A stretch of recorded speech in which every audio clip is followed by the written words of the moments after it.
El camino a Cristo, capítulo 4. Para obtener la paz interior. En la voz del pastor Gamaliel Feliciano. El que encubre sus transgresiones no prosperará, mas quien las confiese y las abandone alcanzará misericordia. Proverbios 28:13. Las condiciones para obtener la misericordia de Dios son sencillas, justas y razonables. El Señor no nos exige que hagamos alguna cosa penosa para obtener el perdón de los pecados. No necesitamos hacer largas y cansadoras peregrinaciones, ni ejecutar duras penitencias para encomendar nuestras almas al Dios de los cielos o para expiar nuestra transgresión. Mas el que confiesa su pecado y se aparta de él, alcanzará misericordia. El apóstol dice: confesad pues vuestros pecados los unos a los otros, y orad los unos por los otros, para que seáis sanados. Santiago 5:16. Confesad vuestros pecados a Dios, quien solo puede perdonarlos, y vuestras faltas unos a otros. Si has dado motivo de ofensa a tu amigo o vecino, debes reconocer tu falta, y es su deber perdonarte libremente. Debes entonces buscar el perdón de Dios, porque el hermano a quien has ofendido pertenece a Dios, y al perjudicarlo, has pecado contra su Creador y Redentor. Debemos presentar el caso delante del único y verdadero mediador, nuestro gran sumo sacerdote, que ha sido tentado en todo punto, así como nosotros, mas sin pecado, que es capaz de compadecerse de nuestras flaquezas. Hebreos 4:15, y es poderoso para limpiarnos de toda mancha de pecado.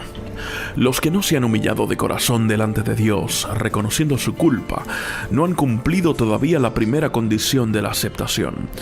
Si no hemos experimentado ese arrepentimiento, del cual nadie se arrepiente, y no hemos confesado nuestros pecados con verdadera humillación de alma y quebrantamiento de espíritu, aborreciendo nuestra iniquidad, no hemos buscado verdaderamente el perdón de nuestros pecados, y si nunca lo hemos buscado, nunca hemos encontrado la paz de Dios.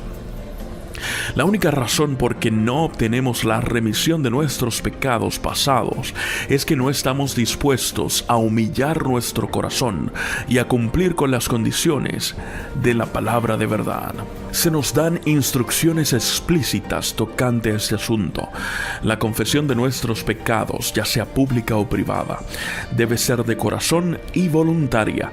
No debe ser arrancada al pecador. No debe hacerse de un modo ligero y descuidado, o exigirse de aquellos que no tienen real comprensión del carácter aborrecible del pecado. La confesión que brota de lo íntimo del alma sube al Dios de piedad infinita. El salmista dice: cercano está Jehová a los quebrantados de corazón, y salva a los de espíritu contrito. Salmo 34:18. La verdadera confesión es siempre de un carácter específico y declara pecados particulares. Pueden ser de tal naturaleza que solamente pueden presentarse delante de Dios. Pueden ser males que deben confesarse individualmente a los que hayan sufrido daño por ellos.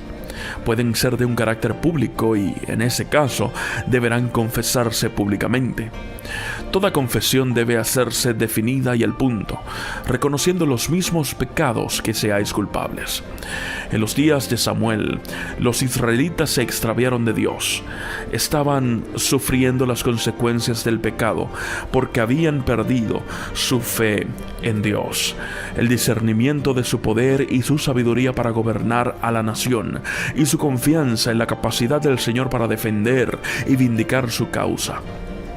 Se apartaron del gran gobernante del universo y quisieron ser gobernados como las naciones que los rodeaban. Antes de encontrar paz, hicieron esta confesión explícita: porque a todos nuestros pecados hemos añadido esta maldad de pedir para nosotros un rey.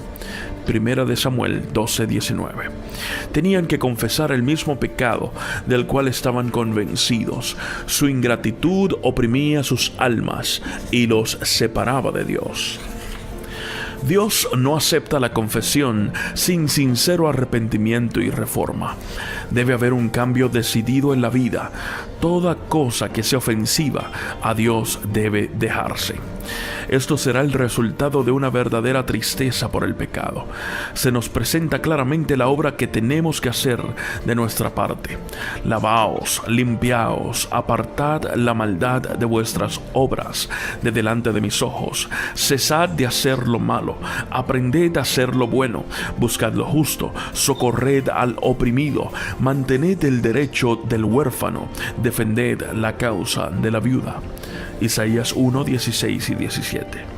Si el inicuo devolviere la prenda, restituyere lo robado, y anduviere en los estatutos de la vida, sin cometer iniquidad, ciertamente vivirá, no morirá.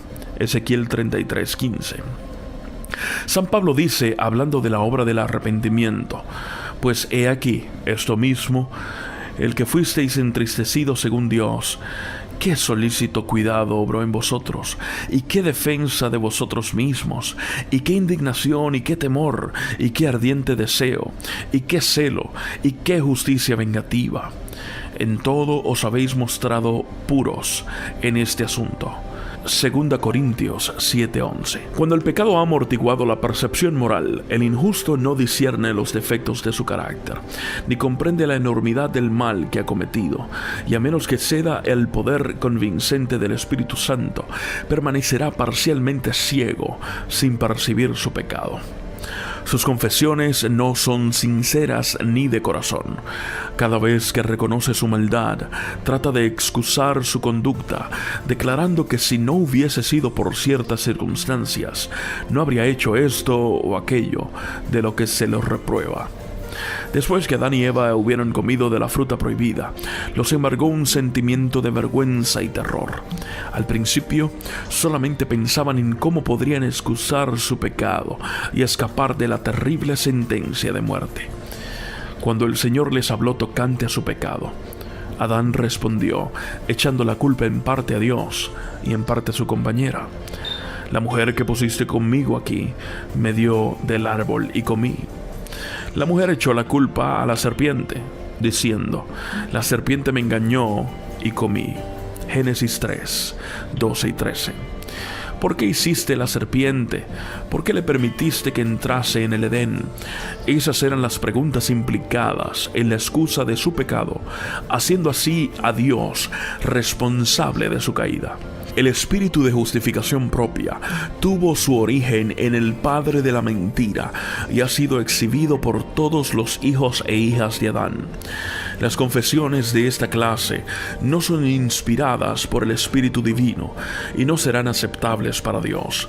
El arrepentimiento verdadero induce al hombre a reconocer su propia maldad, sin engaño ni hipocresía. Como el pobre publicano que no osaba ni aun alzar sus ojos al cielo, exclamará: Dios, ten misericordia de mí, pecador.